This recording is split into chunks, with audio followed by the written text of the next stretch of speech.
Hello everyone, नमस्ते। कैसे हैं आप सब? होप सब स्वस्थ होंगे, मस्त होंगे, व्यस्त होंगे अपने अपने जीवन में। तो आज की वीडियो में एक बार फिर से आप लोगों का बहुत बहुत बहुत स्वागत है।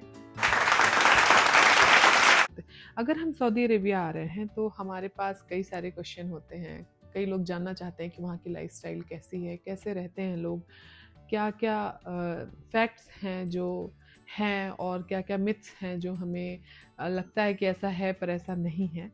तो वो सब कुछ चीज़ें मैं आप लोगों से शेयर करूँगी। इसके 3 कारण मुझे थे बताने के, क्योंकि अभी रिसेंटली मेरा कई लोगों से डिस्कशन हुआ जब से मैं यहाँ आई हूँ कि कैसी कंट्री है आप जहाँ गए हैं। हमारे हस्बैंड को भी जॉब अपॉर्चुनिटी मिली थी पर हमने ड्रॉप कर दिया, और एक लोग अभी शिफ्ट हो रहे हैं तो वो जानना चाह रहे हैं कि कैसा है कैसा नहीं है। तो मुझे लगा कि थोड़ा-सा मैं ये वीडियो बना दूँ तो कई लोगों को ये हेल्पफुल होगी। कई लोग शायद से रिलेट करेंगे और लगेगा कई लोग को भरोसा होगा कि हाँ ठीक है, चलना चाहिए मुझे वहाँ। तो उन लोगों के लिए मैं ये वीडियो बना रही हूँ। आप लोगों से मैं बता दूँ, जो लोग यहाँ नए हैं उनको मैं बता दूँ कि मैं इस समय रियाद सऊदी अरेबिया में हूँ। अभी आए मुझे कुछ महीने ही हुए हैं। मैं इंडिया में उत्तर प्रदेश की रहने वाली हूँ और अभी कुछ ही महीने हुए हैं मुझे यहाँ शिफ्ट हुए। दीपक को जब ये जॉब अपॉर्चुनिटी मिली यहाँ के लिए तो वो भी इसी डायलेमा में थे कि जाएं कि नहीं जाना चाहिए। सब लोगों ने कहा कि नहीं, कैसी कंट्री है, कैसी जगह है, या फिर ओपन नहीं है, ऐसा नहीं है, वैसा कई सारी चीज़ें बातें आई थी दिमाग में। पर मैं थोड़ा श्योर थी इस चीज़ को लेकर के कि नहीं, आपको जाना चाहिए। मैंने उनको पुश किया और वो फाइनली यहाँ आए। दुबई में थी तो मैं एक व्लॉगर थी यहाँ की, मैं उनका व्लॉग देखती थी। इससे मुझे बहुत अच्छा खासा आइडिया यहाँ के बारे में था। मुझे अच्छा लगता था मिडिल ईस्ट के बारे में जानना, क्योंकि काफ़ी इंटरेस्टिंग प्लेस है ये। और सऊदी अरेबिया उसमें से एक और ज़्यादा ख़ास है क्योंकि अपने आप में थोड़ा बड़ा है सबसे। यहाँ की लीडरशिप थोड़ी-सी इम्पैक्टिंग है हर जगह, है ना? तो मैं जब पढ़ती थी तब भी यहाँ के बारे में पढ़ा करती थी, और 2017-18 में मैंने यहाँ के लीडर का स्टेटमेंट पढ़ा था कि उन्होंने कहा था कि हम 2030 तक सऊदी अरेबिया को यूरोप बना देंगे। वो अपनी कंट्री को ओपन करना चाहते हैं। जो भी ऑर्थोडॉक्स मेंटालिटी है उसको थोड़ा-सा उससे बाहर निकालना चाहते हैं अपनी कंट्री को। तो मैं बड़ी खुश हुई थी, तो और मुझे इंटरेस्ट आता गया। तो जब दीपक को ये अपॉर्चुनिटी मिली तो लगभग सभी मना कर रहे थे। पर मैं बिल्कुल श्योर थी कि नहीं, ठीक है आप जाओ, मैं हूँ, मैं बल्कि इंडिया शिफ्ट हो जाऊँगी। फिर जब वहाँ आपको फैमिली का इकामा वगैरह मिल जाएगा फिर हम लोग शिफ्ट हो जाएँगे। एक चीज़ है कि जब आप कहीं जाते हैं, मेरा ये मानना है कि जब आप कहीं जाते हैं तो आपको इस मेंटालिटी से नहीं जाना चाहिए कि अरे मैं जा रहा हूँ, मैं अपने मन से रहूँगा, जैसा मैं रहता हूँ वैसा रहूँगा। बहुत अच्छी बात है, आप अपने घर में जैसा रहते हैं, क्या आप अपने रिश्तेदारी में भी वैसे रहते हैं? नहीं रहते ना। आप थोड़ा-सा उनके अकॉर्डिंग एडजस्ट करते हैं। पर कुछ लोग जो ऐसे हैं कि नहीं, हम यहाँ ये खाते थे तो हम वहाँ भी वो खाएँगे, तो वो लोग अवॉइड करें कहीं भी जाना, मैं तो कहती हूँ। सॉरी, ये थोड़ा-सा ऐसा होगा ना कि लोगों को बुरा लगेगा, पर ये मुझे लगता है कि भई जिनको जो बहुत ज़्यादा रिस्ट्रिक्ट हैं कि नहीं, मैं यही करता हूँ तो मैं यही करूँगा, मैं यही पहनता हूँ तो यही पहनूँगा, यही खाता हूँ तो यही खाऊँगा, तो वो मत जाएँ कहीं। तो मैंने क्या है ना कि कुछ पॉइंट्स बना रखे हैं। क्या मिथ्स हैं, क्या फैक्ट हैं रियाद के बारे में, वो आप सबसे शेयर करना चाह रही हूँ। पहला पॉइंट ये है कि लोगों को लगता है कि सिर्फ वहाँ पे रेतीला रेगिस्तान है और सिर्फ सैंड ड्यून्स ही हैं और कुछ नहीं है। तो ऐसा नहीं है। यहाँ पे बीचेस भी हैं, माउंटेन्स भी हैं और नेचुरल ग्रीन प्लेसेस भी हैं। तो सब कुछ है, आपको किसी चीज़ की कमी नहीं फ़ील होगी। जैसा आप समझें, हमारे देश में, इंडिया की मैं बात करूँ तो वहाँ राजस्थान भी है, वहाँ मेघालय भी है, वहाँ कश्मीर भी है, वहाँ केरल भी है, तो सब है ना, वैसे ही यहाँ भी है। कुछ पोर्शन ज़्यादा रेगिस्तान है, ये है, पर है सारी चीज़ें यहाँ भी। दूसरा पॉइंट है कि लोगों को लगता है कि नॉन मुस्लिम्स के लिए है कि जगह ठीक नहीं है। ये भी मुझसे किसी खास ने बिल्कुल ऐसे पूछा था कि एज़ अ हिंदू हम लोग के लिए कितना सही है वहाँ जाना। तो अभी तक मैं बता दूँ, मैंने पहले जो देख रखा था वो मुझे सही लग रहा था, पर अब यहाँ आने के बाद भी मैं आपको बता सकती हूँ कि ये बिल्कुल सेफ़ है, सिक्योर है। आप आइए, अपना जो भी आपका धर्म है उसको फ़ॉलो करिए, कोई कुछ नहीं कहने वाला है। आप अपने घर में पूजा पाठ करिए, बिंदी लगा के घूमिए, जो भी करना है। तो बल्कि यहाँ के लोग बड़े वेलकमिंग हैं, बहुत खुश होते हैं वो अगर आपकी हेल्प करेंगे, आपको ना उस तरह से। हाँ, कुछ पार्ट्स जैसे कुछ वीडियोज़ में आप देखोगे कि लोग कहते हैं कि आके फँस गए, ये हो गए, वो हो गए, तो ये भी बात सच है कि जो आते हैं कुछ काम करके कहने के लिए यहाँ आकर के फँस जाते हैं, वो बात भी सही है।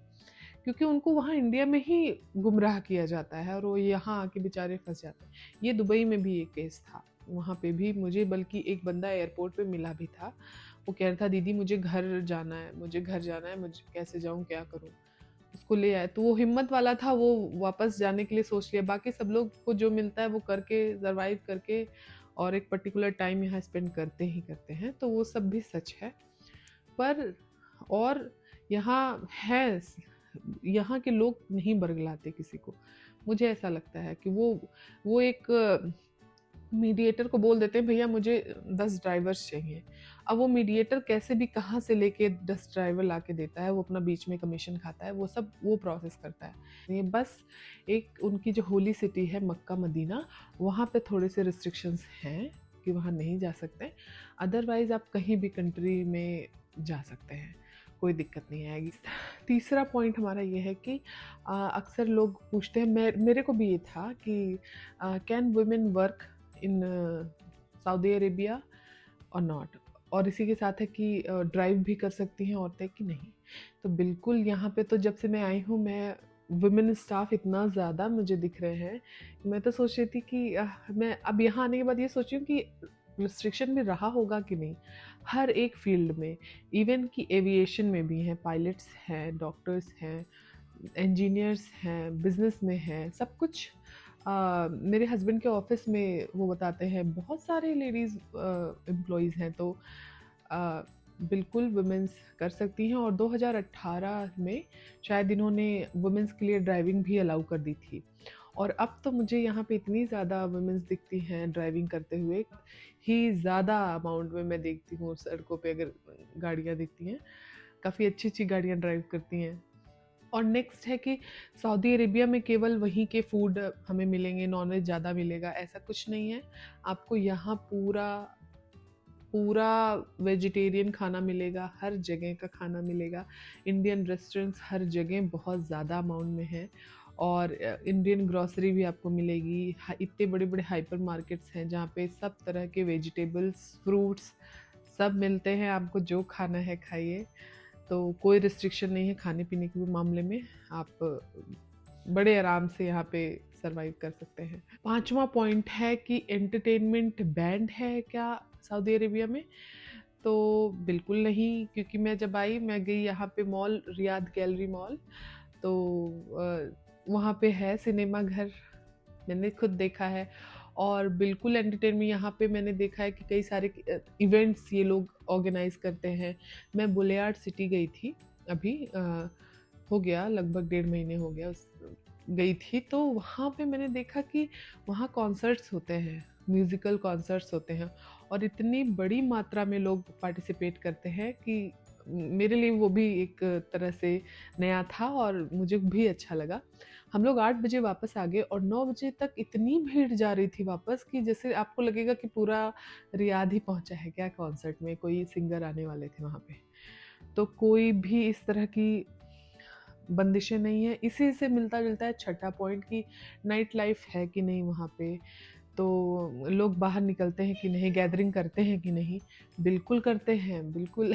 आप यहाँ कॉफ़ी शॉप्स की इतनी सारी शॉप्स देखेंगे इसी ओलेया स्ट्रीट पे, यहाँ से आगे बढ़ते जाएंगे तो, और वो 5 बजे के बाद मतलब कि घर से सब लोग निकल के वहीं जाते हैं, मुझे ऐसा लगता है, कॉफ़ी पीने। तो गैदरिंग भी होती है, नाइट लाइफ भी बहुत अच्छी तरह से एक्टिव है, मॉल्स वगैरह रात के 1 बजे तक खुले रहते हैं, तो इस तरह की कोई बंदिश नहीं है। तो 8वां पॉइंट ये है कि वहाँ पे क्या क्लोथिंग किस तरह की पहनते हैं लोग। तो क्लोथिंग देखिए, आपका नेट, आप जो घर पे अपने पहनते हैं, जैसा आप रहते हैं, आप हाँ ये पहनिए बिल्कुल कंफर्टेबली, कोई रोकथाम नहीं है। पहले हुआ करता था, कोई एक ऑर्गेनाइजेशन अलग से थी जो इन सब की बंदिश लगाती थी, कोई बंदिश नहीं है, आपको जो पहनना है पहनिए, बिल्कुल ओपनली आप पहन सकते हैं। और शादी में देखिए मैं खुद सारे अटायर्स पहनती हूँ, जैसे कि वेस्टर्न भी पहनती हूँ, अपनी इंडियन ड्रेसेस भी पहनती हूँ, साड़ी भी पहनती हूँ। अभी मैंने यहाँ साड़ी नहीं पहनी है। साड़ी को लेके थोड़ा मुझे डाउट था कि पहनते हैं कि नहीं पहनते, पर उस दिन मैं अपने बच्चों के एडमिशन के लिए स्कूल गई थी यहाँ के, तो वहाँ की टीचर्स ने पहनी हुई थी, तो मैं कह सकती हूँ कि साड़ी भी आप पहन सकते हैं। बहुत छोटे ड्रेसेस नहीं पहनने चाहिए। वही फिर से मेरा लॉजिक है कि आप किसी के घर गए हैं तो थोड़ा-सा उसके नियमों का रिस्पेक्ट करें। अब जहाँ यहाँ आए हैं तो यहाँ के कल्चर, ट्रेडिशन का थोड़ा-सा रिस्पेक्ट करके अपने आप को थोड़ा हो सके तो कंट्रोल करके रहिए। अगर आप बहुत छोटे-छोटे ड्रेसेस पहनते हैं, मत पहनिए। पर मुझे नहीं लगता कि अब आप वो पहनेंगे भी तो वो रोकेंगे आपको, आपको जो करना है करिए। पॉइंट है कि रिलीजियस लीडर हैं क्या वहाँ पे? यहाँ पे कोई रिलीजियस लीडर नहीं है, यहाँ पे मोनार्की चलती है। मोनार्की मतलब समझ रहे हैं कि राजा है, फिर राजा का बेटा राजा, इस तरह का सिस्टम है। यहाँ पे एक रॉयल फैमिली है, वही लीड करती है गवर्नमेंट को। और अभी जो प्रिंस हैं वो प्रिंस सलमान, वो काफ़ी अच्छा काम कर रहे हैं। वो काफ़ी विजनरी लीडर हैं, अपनी कंट्री को लेकर के काफ़ी सीरियस हैं और चाहते हैं कि पूरी दुनिया यहाँ आए। और 2019 से उन्होंने टूरिस्ट वीज़ा भी अलाउ कर दिया है। टूरिस्ट आ सकते हैं, सब कुछ अपना रह सकते हैं, घूम सकते हैं। तो चीज़ें बहुत ज़्यादा सही हो गई हैं। मतलब मुझे अब जो मैंने पढ़ा था और जो मैं अभी रह के फ़ील कर रही हूँ, तो वो बिल्कुल दो पहलू लग रहे हैं। तो ये उस मामले में बिल्कुल ठीक है यहाँ पे। हाँ, 9वाँ पॉइंट है कि घूमने-फिरने की जगह है कि नहीं है। देखिए, मुझे भी आए अभी थोड़े ही दिन हुआ है और बहुत ज़्यादा जगह मैं घूमी नहीं हूँ। हम लोगों का थोड़ा-सा अभी ड्राइविंग लाइसेंस का प्रोसेस चल रहा है, तो उस वजह से बस आस-पास की जगहों पे ही गए हैं। और पर जितना मैंने सर्च किया है, मैं भी सोच रही हूँ कि एक-एक जगह करके निकला जाए। तो उस हिसाब से बहुत सारी टूरिस्ट साइट्स मुझे दिखी हैं, लोग बताते भी हैं कि बहुत है, आप निकलिए तो पहले। तो उस तरह से भी आप रहिए, आप आएँगे तो पूरा आप एंगेज रहेंगे। इनकी बहुत सारी हिस्टोरिकल साइट्स भी हैं, जहाँ पे आपको ये पहले कैसे रहते थे, क्या-क्या सारी चीज़ें थी, उस तरह की भी चीज़ें देखने को मिलेंगी। तो इन सब की तरफ से आप निश्चिंत रहें और आइए। अगर कोई मेरी वीडियो देख रहा है जो ऑलरेडी यहाँ पे है, तो प्लीज़ कमेंट करिए और बताइए मुझे कि क्या चीज़ें हैं जो मैं नहीं जानती हूँ, जो मुझे जानना चाहिए, और कहाँ मैं एक्सप्लोर कर सकती हूँ, कहाँ आप गए हैं, कौन-सी साइट अच्छी है। मुझे जैसे हिडन जेम्स नहीं होते हैं किसी-किसी सिटी के, वैसे एक्सप्लोर करना बहुत पसंद है। अगर आपको कोई ऐसी मार्केट पता हो, कोई ऐसी जगह पता हो, जहाँ लिमिटेड एक्सेस हो, लोग जाते हैं, बहुत ज़्यादा नाम नहीं है पर, तो प्लीज़ मुझे कमेंट करके बताइए। मैं बहुत ही खुश होंगी और मुझे अच्छा लगेगा। और कनेक्ट करिए मुझसे। और किसी तरह की अगर आप लोग को जानकारी चाहिए हो तो प्लीज़ कमेंट करिए, बताइए मुझे। हो सकेगा तो मैं ज़रूर उसका रिप्लाई करूँगी, या जो भी मुझे पता चलेगा या जो भी मेरे नॉलेज में चीज़ें होंगी मैं वो आपसे ज़रूर शेयर करूँगी। बस यही था आज का पूरा वीडियो। आप लोग बस मुझे हो सके तो अगर अच्छी लगी हो थोड़ी-सी भी वीडियो तो लाइक करिए, शेयर करिए, सब्सक्राइब करिए मेरे चैनल को, ताकि कि आगे की वीडियोज़ आपको दिखती रहें। और हो सके तो बेल आइकन भी प्रेस करिए, ताकि कि नोटिफिकेशन में अगर कोई भी मेरी वीडियो आती है तो आप लोगों को पता चले। तो ठीक है, फिर मिलते हैं आप लोगों से नेक्स्ट वीडियो में। तब तक के लिए बाय बाय, टेक केयर।